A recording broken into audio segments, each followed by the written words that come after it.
You can probably sum up the strained geopolitical relationship between the US and China in a single word: Taiwan. That small island off the coast of mainland China has been a thorn in their side ever since the retreat of the Republic of China from the island in 1949. Even today, China refuses to acknowledge that Taiwan exists as a separate entity, fervently claiming that it's part of China instead.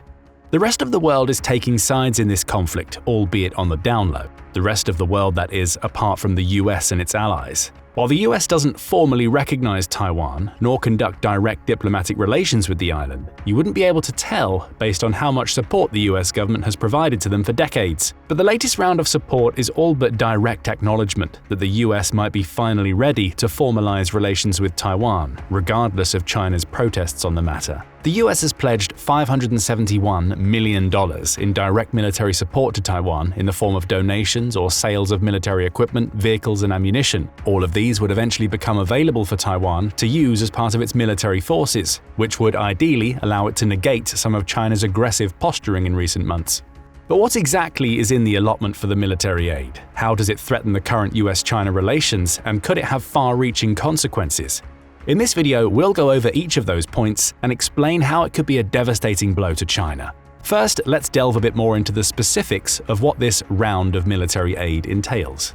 Understandably, both the US and Taiwan governments are tight-lipped when it comes to divulging the actual specifics of what kind and amount of equipment Taiwan is going to get this time. According to a statement directly from the White House, this round of military aid will include up to $571.3 million in defense articles and services of the Department of Defense and military education and training to provide assistance to Taiwan. One of the few actual details that were divulged is the payment distribution, where roughly $265 million would go toward purchasing and outfitting 300 tactical radio systems, and another $30 million would go to 16 gun mounts. However, there are no specifics on the type and model of either equipment, so there's hardly any point in speculating about its contents before any more news eventually surfaces. Unfortunately, that might take a while, as military procurement of this scale can sometimes take years. Even if Taiwan pays immediately, receiving newly made equipment could mean a delay of years before the country actually receives the equipment. What is known is that it isn't even the first package of military aid that the US sent in 2024. In September, the Biden administration approved another $567 million in military aid and sales to Taiwan. Again, there were really no major details on the type of aid being delivered, just that the aid would directly benefit Taiwan's military and national defense capabilities. For instance, at the time, Taipei was concerned about a lack of functional combat aircraft. However, it's not certain whether this request was fulfilled during the shipment or if it would become part of a later one. The previous package of military aid accentuated how the US Armed Forces frequently leverage the concept of asymmetrical warfare and wants to bring Taiwan in line with that doctrine. More specifically, the US is known to have some of the most advanced weapons and defense systems in the world, as well as access to practically limitless surveillance and drone capabilities through its NATO allies and other countries like Japan and Australia. Many of these are highly developed militaries in their own right, with their own contemporary designs that rival US technology or that they purchase directly from American suppliers. On the other side are countries like China, Russia, and to a lesser extent Iran and North Korea. Most of them have developed weapons that could be considered comparable to their Western counterparts in some respect. However, the US remains years, if not decades, ahead in terms of technology and deadliness. To compensate, these countries often use the mantra, "quantity is quality." They use more robust industrial capacities to build up their armies and create reliable but relatively cheap military equipment that can be mass-manufactured at the fraction of the time of their Western counterparts. The concept of asymmetrical warfare is also applied to the strategy that the US and China are using to create military pressure in the South China Sea. In this case, China is arguably the aggressor, putting its navy on full display during its numerous combat exercises, some of which have gone perilously close to Taiwan. Meanwhile, the US operates a swathe of military bases scattered across islands and archipelagos that surround the South China Sea to create a dispersed wall of resistance, so to speak. By leveraging its potent surveillance capabilities, long-range options, and an overwhelming advantage in terms of air power, the US has been able to keep track of Chinese movements and maintain a tenable status quo in which China doesn't make any overtly aggressive notions toward Taiwan. But why is Taiwan so important to the US? Well, the answer is a bit complicated, like many other topics surrounding Indo-Pacific geopolitics. Taiwan is not relatively close to the US, both geographically or ideologically. However, the island's ties with the rest of the Indo-Pacific, China included, place it in a precarious position that has deep-seated ramifications for the US. The island's position within the South China Sea is what matters here. Since it's halfway between Japan and the Philippines, and its nearest neighbor, at least via sea, is none other than China itself, Taiwan essentially cuts off China's access to the Greater Pacific. At the moment, China doesn't really have the ability to project military power beyond its claim in the South China and East China Seas, which heavily limits what options it has in terms of naval and littoral, i.e. coastal, warfare. Consider the scenario where China manages to annex Taiwan. In that case, it can develop and deploy submarines and build military bases that overlook the Pacific, heavily limiting the scope of US military operations, not only within the region, but possibly worldwide. Right now, the US uses an array of refueling bases in the Pacific to deploy its air force from the mainland into the Middle East. While the route is geographically longer in this manner, the US gains an advantage by being able to deploy its forces with practically no oversight from other powers, as most of the flight takes place over open ocean and is not regulated or monitored. The other aspect of American operations in Taiwan relates to the perceived notion of alliances throughout the Indo-Pacific. Japan, Singapore, South Korea, Thailand, Australia, and the Philippines all have alliance agreements with the US and are all extremely close to China, either by land or sea. With the US backing Taiwan, all those other countries have a vested interest in doing the same. The reasoning is fairly simple. If the US abandons Taiwan, it wouldn't merely allow China to have a further reach into the Pacific. All those 5 countries would now need to reconsider their alliances. In a theoretical scenario where China controls Taiwan, it would have a leading position in the South China Sea. While the 5 US allies are technically also allied to one another, they are not particularly geographically close and are split by China's sea claims. They would have few options. The first one is to trust the US to come to their defense, a notion that would be diminished if the latter already set a precedent by abandoning Taiwan.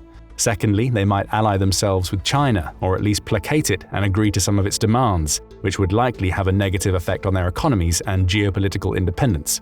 Third, the Indo-Pacific geopolitics and military power projection become a free-for-all, with each country mounting its military and possibly even developing nuclear weapons, since China already has them. Either way, the result is a destabilized Indo-Pacific, where the US no longer has much influence and might even lose some beneficial trade and economic opportunities.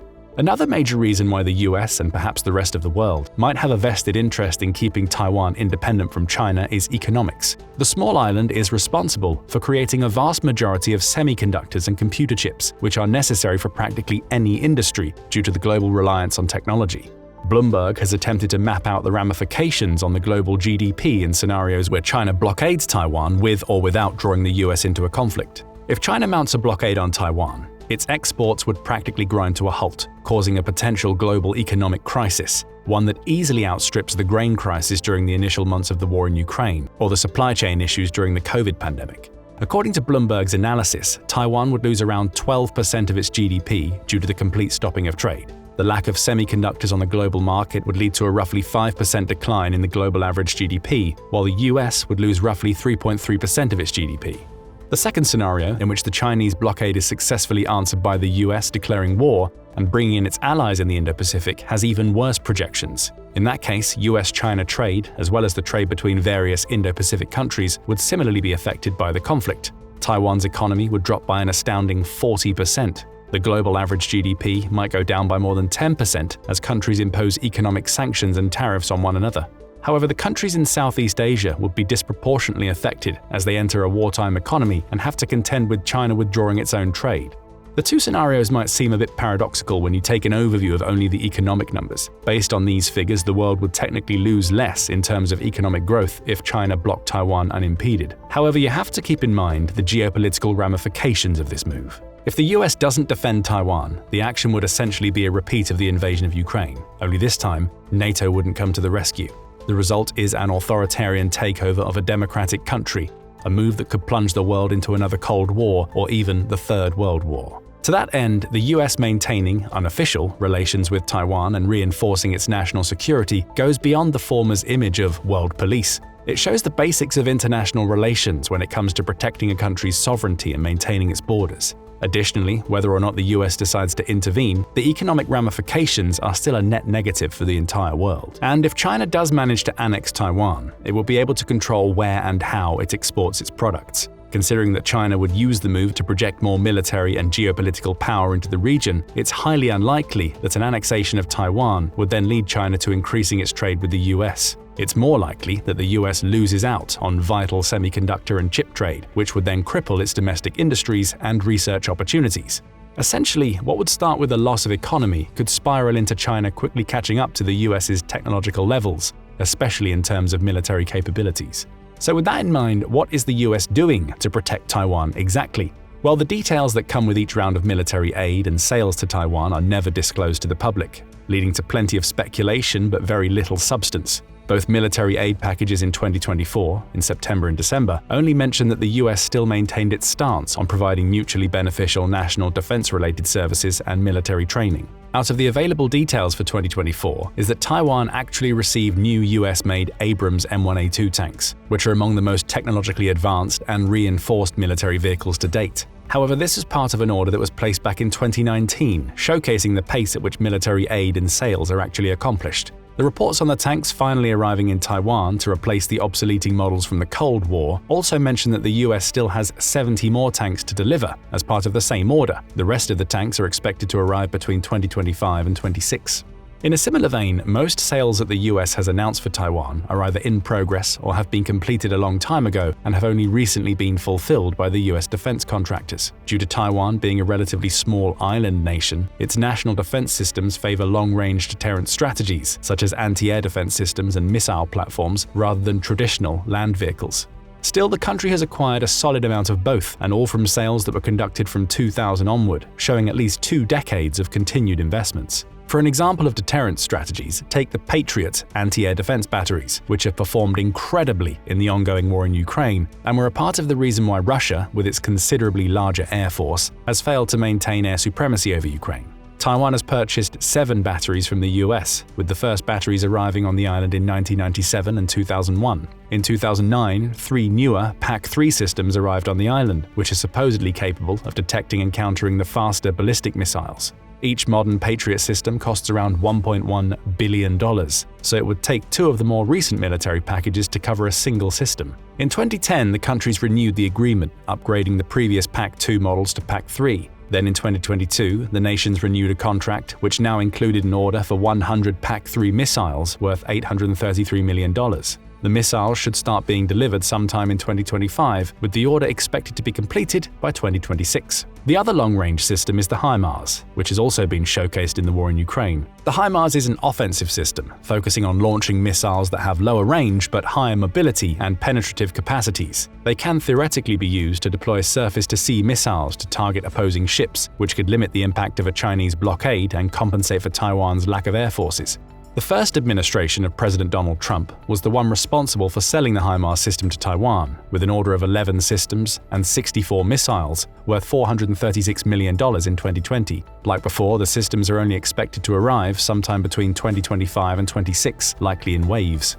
While HIMARS has been used offensively in Ukraine, preventing Russia from being able to make progress in its ground offensive, its use for Taiwan would be purely defensive. This comes from the missile's lower range compared to common ballistic missiles. In a theoretical scenario where China attacks Taiwan, the HIMARS would be used to potentially sink ships or make a counter-offensive if China launches a littoral attack. In the same vein, Taiwan has also acquired a few types of anti-ship missiles and torpedoes, such as the AGM-84 Harpoon and the Mark 48 torpedoes. In September 2022, the Biden administration approved a $1.1 billion arms package for Taiwan, which included 60 Harpoon anti-ship missiles and 100 Sidewinder tactical air missiles. Subsequently, in April 2023, the Pentagon announced a $1.17 billion contract for 400 Harpoon missiles, with production expected to be completed by March 2029. As for the Mark 48 torpedoes, Taiwan has acquired a total of 108 of them, with the newest batch of 18 ordered in 2020. They use the more advanced ADCAP variant of the torpedo, which can receive updates to its inertial systems and electronics. This would theoretically allow the US to keep maintaining and improving upon the torpedoes as technological warfare evolves. But there's one element that all of these orders have in common. They're all long-term plans and only partially complete. Currently, Taiwan's army is still heavily dependent on US support to provide the first line of defense against China. Without it, the Chinese army could very easily overtake the island. However, with the US maintaining an alliance with Taiwan, it's unlikely that China will make a move. There have been contrasting opinions on if and when China would try to attack Taiwan. Some analysts have suggested that a blockade could come as early as in the next few years. This would allow China to capitalize on the fact that many of the weapons that Taiwan has purchased have not been constructed yet, and NATO is otherwise occupied with providing donations to Ukraine. Of course, this doesn't take into account the current military advantage that the US has over Chinese forces. Most of the recently revealed Chinese equipment, vehicles, and even ships can't even come close to their American counterparts. In pretty much every report, the Chinese military is experiencing some issues with testing their equipment. Their supposedly fifth-plus generation fighter needed at least 5 engine overhauls, and its stealth capabilities were pilfered from a third-generation stealth fighter from the US with minimal improvements. Their aircraft carrier, while decent, has relatively little in terms of actual firepower or strategic capability. Another option would be for China to attack near the end of the decade, but this presents even more issues. The Taiwanese weapon shipments will likely be completed by then, and the US has already unveiled the next-generation stealth bombers, which should completely blow their predecessors out of the water. Low-rate production on the B-21 Raiders began in 2024, and by 2029, the US Air Force should already have a steady supply. Based on preliminary reports, the B-21 is so promising that the US Air Force has ordered at least 100 for now and will likely field 200 planes over the next decades. This is in contrast with the B-2s, of which there are only 19 in service due to their prohibitive costs. Additionally, the US Marine Corps has already started to be completely overhauled. By divesting most of their tanks and heavier vehicles, the Marines are expected to turn into guerrilla-like littoral combat units. With the US having several military bases on the islands in the Pacific, the Marine Corps can use drones and long-range missiles to perform area denial and surveillance. The Marine Corps force redesign is expected to be completed by 2030, meaning that it will only become harder for China to make an offensive move. This puts the most realistic theory of a Chinese attack somewhere after 2030. Some believe that a plan will coalesce before 2049, as that's the expected end date for the Chinese Dream, the current president's objective for China to become the world's biggest power.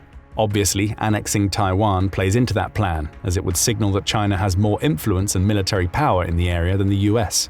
However, by then there's no telling what can happen. While the war in Ukraine is perhaps the most reliable indicator of how technologically advanced nations can wage war against one another, NATO hasn't really given its all when it comes to providing military donations. Most weapons seen in Ukraine are relatively old designs, retrofitted with small improvements or novel small-scale drones that aren't quite suitable for cross-ocean warfare like the theoretical U.S. China conflict would be. And while the ongoing conflict has been pivotal as a testbed for modern military equipment, it's highly likely that the US and its allies are still keeping the really advanced equipment hidden in development. Because of that, China might never get the opportunity to overtake them technologically. But what do you think? Will China decide it has had enough of posturing and actually blockade Taiwan soon? How would the US respond? Thanks for watching, and leave your comments below. Now go and check out "The US just gave Russia another devastating blow," or click this other video instead.